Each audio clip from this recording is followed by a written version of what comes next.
Hello guys, welcome two days கேட்டே கேட்டு channel. Video நம்ம இதை பற்றி பார்த்தீங்கன்னா வேறு பற்றி இல்லைங்க.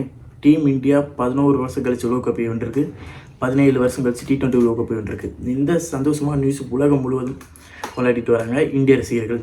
அதுவும் இந்தியாவில் இவ்வளோ கோடி மக்கள் செம செலிப்ரேஷன். அந்த செலிப்ரேஷனுக்கு மத்தியில் இப்போது விராட் கோலி, ரோஹித் சர்மா, ஜடேஜா இவங்க எல்லாருமே ரிட்டையர்மெண்ட்டாக அறிவிச்சிட்டாங்க. இப்போ இந்த நியூஸ் கேட்டதுக்கப்புறம் எல்லாத்துக்கும் ரொம்பவே சந்தோஷத்தில் ரொம்பவே கொஞ்சம் சோகம் தான் சொல்லணும். ஏன் அப்படின்னா ஹாப்பி ரிட்டையர்மெண்ட் தான் எல்லாருமே சந்தோஷமாக நினச்சிட்ருக்காங்க. T20 உலக கோப்பை தோத்துட்டு ரிட்டையர்மெண்ட் அறிவிக்கிறத விட்டு ஒரு வேர்ல்டு கப் மாதிரி ஜெயிச்சுட்டு அதுக்கப்புறம் ரிட்டையர்மெண்ட் அறிவிச்சிருக்காங்க. அது பொறுத்த வரைக்கும் எல்லாருக்குமே செம சந்தோஷம் ஃபேன்ஸுக்கு. ஆனால் என்னை பொறுத்த வரைக்கும் என்ன ஷாக்கிங்கான விஷயம் அப்படின்னா விராட் கோலி, ரோஹித் சர்மா ரிட்டையர்மெண்ட் அறிவிச்சது கூட நோ ஷாக்கிங். ஏன்னா தெரியும் இப்படி தான் அறிவிக்க போகிறாங்கன்னு. ஆனால் ஜடேஜா அறிவிச்சது தான் கொஞ்சம் ஷாக்கிங்காக இருந்துச்சு. அன்பிலீவபிள். ஜடேஜா இவ்வளோ சீக்கிரமாக அறிவிப்பாருன்னு நினைக்கல. 2026 நடக்கும் T20 உலக கோப்பை விளையாடுவார்னு நினச்சேன். பட் ஆனால் நடக்கலை. ஓகே, இட்ஸ் நாட், இது நம்ம கையில் இல்லை, அவங்க முடிவு. ஓகே, இப்போ T20 உலக கோப்பையை இந்தியா அணி வென்று வேறு லெவலில் எக்ஸைட்மெண்ட், வேறு லெவலில் சந்தோஷம் எல்லாத்துக்குமே இருக்குது. இன்னமும் அந்த கிளிப்ஸ் எல்லாம் திருப்பி போட்டு பார்த்துட்ருக்கோம். ஸ்டார் போர்ட்ஸ் திருப்பி அந்த ஹைலைட்ஸ் மேட்ச்சை பார்த்துட்ருக்கோம். இந்த மாதிரி பல சுவாரஸ்யமான விஷயங்கள் திரும்ப பண்ணிகிட்டே இருக்கும். அது என்ன பண்ணுறது, 11 வருஷம் கழிச்சு இந்தியா அடிச்சிருக்கு. இதுக்கப்புறம் எப்போ அடிக்க போகுதுன்றது தெரியல. அடுத்த வேர்ல்டு டெஸ்ட் சாம்பியன்ஷிப் இருக்குது, சாம்பியன்ஸ் ட்ராஃபி இருக்குது. இது ரெண்டுத்துலேயுமே விராட் கோலி, ரோஹித் சர்மா 2 பேரும் விளையாடுவாங்க.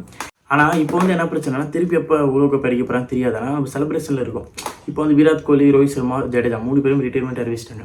என்னை பொறுத்த வரைக்கும் இது ஓகே தான், ரொம்ப சோகமாக இருக்க முடியாது. ஏன்னா எப்படியா இருந்தாலும் ரிட்டையர்மெண்ட் அறிவிக்க தான் போகிறாங்க. எல்லாத்துக்கும் வயசாகிடுச்சு. அவங்களுக்கு ஒரு எண்ட் கார்டு போட்டு தான் ஆகணும். இனி அவங்கள ரீப்ளேஸ் பண்ண போகிற பிளேயர் யாருன்னு எனக்கு டவுட்டாக இருக்குது. என்னை பொறுத்த வரைக்கும் ஜடேஜா ரீப்ளேஸ்மெண்ட் அக்ஷர் பட்டேல் பண்ணிட்டாரு ஏற்கனவே. ஆனால் ரோஹித் சர்மா, விராட் கோலி இவங்க 2 ஜாம்பவான்கள் ரீப்ளேஸ்மெண்ட் யாருன்றது எனக்கு இப்போ வரைக்கும் தெரியல. பல பேர் சொல்கிறாங்க சுப்மன் கில் பண்ணலாம்ப்பா கோலி ரீப்ளேஸ்மெண்ட்டு அப்படின்றாங்க. அது எனக்கு சந்தேகம் தான். நான் கோலி மாதிரி எனக்கு கிளாஸான பிளேயருக்கு ரீப்ளேஸ்மெண்ட் இருக்காங்கன்னு தெரியல. MS தோனி, ரோஹித் சர்மா, விராட் கோலி 3 தரமான ஒரு பிளேயர்ஸ். கேப்டன்சி எல்லாமே தரோம். ஒருத்தர் டெஸ்ட்டில் வேறு லெவல் கேப்டன், ஒருத்தர் ODIயில் வேறு லெவல் கேப்டன், ஒருத்தர் T20 வேறு லெவல் கேப்டன். இந்த மாதிரி தரமான கேப்டன்சியிலேருந்து ஒரு எண்டு கார்டு போட்டாங்க.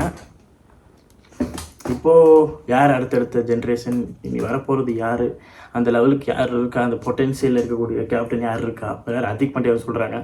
ஹர்திக் பாண்டியா நல்ல பிளேயர் தான், நல்ல ஒரு கேப்டன்சி ஸ்கில் இருக்குது தான். ஆனால் அவர் கேப்டன்சியில் கேப்பபிளாக இருக்க முடியுமான்ற சந்தேகமும் இருக்குது. பொறுத்து பார்ப்போம்.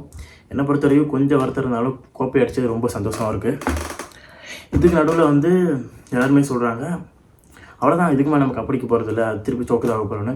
11 வருஷமாக சோக் ஆகிட்டு இப்போ நம்ம கப் அடிச்சிருக்கோம். இதுக்கு மேலே நம்ம சோக் ஆகிற பேச்சுக்கே இடம் கிடையாது.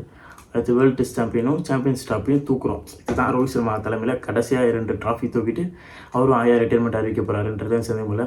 ரோஹித் சர்மா வேர்ல்டு கப் விளையாட வரா வாய்ப்பே இல்லைங்க. விளையாட மாட்டார். 40 வயசு. வேர்ல்டு கப் விளையாட வாய்ப்பே கிடையாது. 40 வயசு நம்ம ரோஹித் சர்மாவுக்கு விளையாட மாட்டார். கோலிக்கு 39, 38 வரும். அவர் விளையாட வரான்றது அவருக்கு எழுத இருக்குது. தெரியல, அவர் ஃபிட்னஸ் நல்லா தான் இருக்குது. அவர் நினச்சா விளையாடலாம். பொறுத்திருந்து பார்ப்போம். விராட் கோலி, ரோஹித் சர்மா விளையாடுவான். நான் ஜடேஜா விளையாடுவார். இந்த மாதிரி பெரிய ஜாம்பவான்கள் போகும்போது தான் நமக்கு end of the era, childhood memories எல்லாமே வந்துட்டு போகும். ஓகே, அது end of the day retirement ஆக தான் போகிறாங்க. அது எந்த மாற்றமும் இல்லை. ஏன்னா அவங்களுக்கு வயசாகிடுச்சு. இனி நம்ம புது பிளேயர்ஸை பார்க்க வேண்டியது இருக்குது. புது பிளேயர்ஸ், யங்ஸ்டர்ஸ், யங் டீம்ஸ் எப்படி இருக்க போகுது. David Warner retirement, Boult retirement, இந்த மாதிரி எல்லாருமே ரிட்டையர் ஆகிட்டாங்க. பொறுத்திருந்து பார்க்கலாம். வர கிரிக்கெட்டில் வர ஜென்ரேஷன் எந்த அளவுக்கு இந்த எல்லா ஜாம்பவான்களையும் பிடிச்சி ஒரு பிளேயரை உருவாக்க போகிறாங்கன்றதை பற்றி பொறுத்திருந்து பார்ப்போம். நீங்கள் நினைக்கிறீங்க விராட் கோலி, ரோஹித் சர்மா, ஜடேஜாவோட ரிட்டைர்மெண்ட் பார்த்தீங்கன்னா மறக்காமல் கன்ஃபியூஸ்டான. என்னை பொறுத்த வரைக்கும் உங்கள் ரிட்டையர் ஆனது ரொம்ப நல்லது தான். ஏன்னா ஒரு பெஸ்ட்டு T20 உலக கோப்பை மாதிரியான ஒரு கோப்பை அடிச்சுட்டு அந்த சந்தோஷத்தில் ரிட்டையர் ஆகியிருக்காங்க. என்னை பொறுத்த வரைக்கும் இது ரொம்ப சேட்லாம் இல்லை. ஏன்னா அவங்களுக்கு தெரியும் நமக்கு ஏஜ் ஆயிடுச்சு, இப்போ ரிட்டைர்மெண்ட் ஆக தான் போகிறாங்கன்றது. நமக்கு தெரியல திடீர்னு அறிவிச்சிட்டா கூட நமக்கு பிரச்சனை கிடையாது. தெரியும் நமக்கு ரிட்டைர்மெண்ட் அறிவிச்சிருவாங்க. அதனால் இந்த மாதிரியான கோப்பை அடிச்சுட்டு ஒரு நல்ல ஃபேர்வெல் ரிட்டைர்மெண்ட் இருந்தபோது என்னை பொறுத்த வரைக்கும் இது நல்ல நியூஸ், நல்ல சந்தோஷமான ஒரு விஷயம் தான். அதில் எந்த சந்தேகம் இல்லை. நீங்கள் என்ன நினைக்கிறீங்கன்றதை மறக்காமல் கமெண்ட்ஸில் கமெண்ட் பண்ணுங்கள். இந்த வீடியோ பிடிச்சினா மறக்காமல் லைக், சப்ஸ்கிரைப் டு டேஸ் கேட்டேக் யூடியூப் சேனல். தேங்க்ஸ் ஃபார் வாட்சிங் திஸ் வீடியோ.